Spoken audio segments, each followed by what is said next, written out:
চাওক এতিয়া আপুনি দেখিছে হাজাৰতকৈ অধিক মানুহ আজি চাইদৰীয়া পঞ্চায়তৰ পৰা আমাৰ বিজেপি দলত জইন কৰিছে। এইটো আচলতে আগতে ৰূপহী সমষ্টিত আছিল আৰু ডিলিমিটেশ্যনৰ পিছত চামগুৰিলৈ আহিল আৰু এওঁলোকে এতিয়া পঞ্চায়ত চামগুৰি সমষ্টিৰ পৰা খেলিব আৰু এখেতসকলে ২৬ চনৰ ইলেকশ্যন চামগুৰিৰ পৰা খেলিব।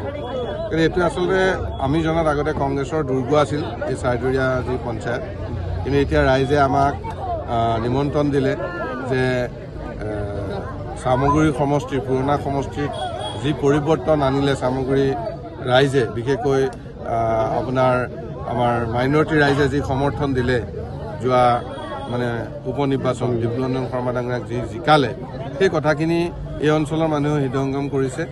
আৰু ভাৰতৰ প্ৰধানমন্ত্ৰী নৰেন্দ্ৰ মোদী ডাঙৰীয়াই সবকা সাথ সবকা বিকাশ শ্লোগানেৰে যি ৰাইজক সম বিতৰণ কৰিছে, তাক লৈ ৰাইজ সুখী, কাৰণ ৰাইজে সেইখিনি আঁচনি পাই আছে। আৰু লগতে অসমৰ মুখ্যমন্ত্ৰী ডক্টৰ হিমন্ত বিশ্ব শৰ্মা ডাঙৰীয়াই যি উন্নয়ন পঠাইছে গাঁৱে ভূঞে, সেই আঁচনিখিনি পাইছে। সকলো মিলাই পেলাই ৰাইজে এতিয়া বুজি উঠিছে যে আমি উন্নয়নৰ লগত থাকিব লাগে, বিজেপিৰ লগত থাকিব লাগে। সেই সকলো ওলাই আহিছে, জইন কৰিছে, আমি খুব ভাল পাইছোঁ। আৰু আমি দৃঢ় বিশ্বাস যে এই পঞ্চায়তটো আমি 10টা ৱাৰ্ড আৰু লগতে আমাৰ কাউন্সিলাৰ আৰু জিলা পৰিষদতো আমি যথেষ্ট ইয়াতে ভোট পাম, আমাৰ জয়ী হ'ব। আৰু 26ততো আমাৰ বিজেপিৰ কেণ্ডিডেট বা আমাৰ মিত্ৰজোঁটৰ যি কেণ্ডিডেট হ'ব বিজেপি সেই কেণ্ডিডেটৰ জয়টো আমি নিশ্চিত হৈছোঁ।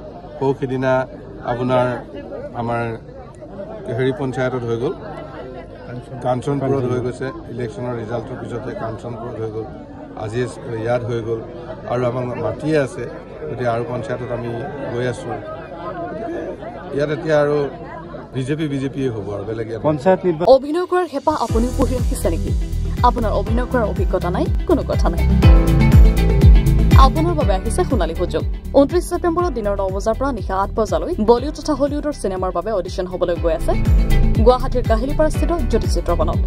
5 বছৰ বয়সৰ পৰা 17 বছৰ ব্যক্তিয়ে কৰিব পাৰিব অংশগ্ৰহণ।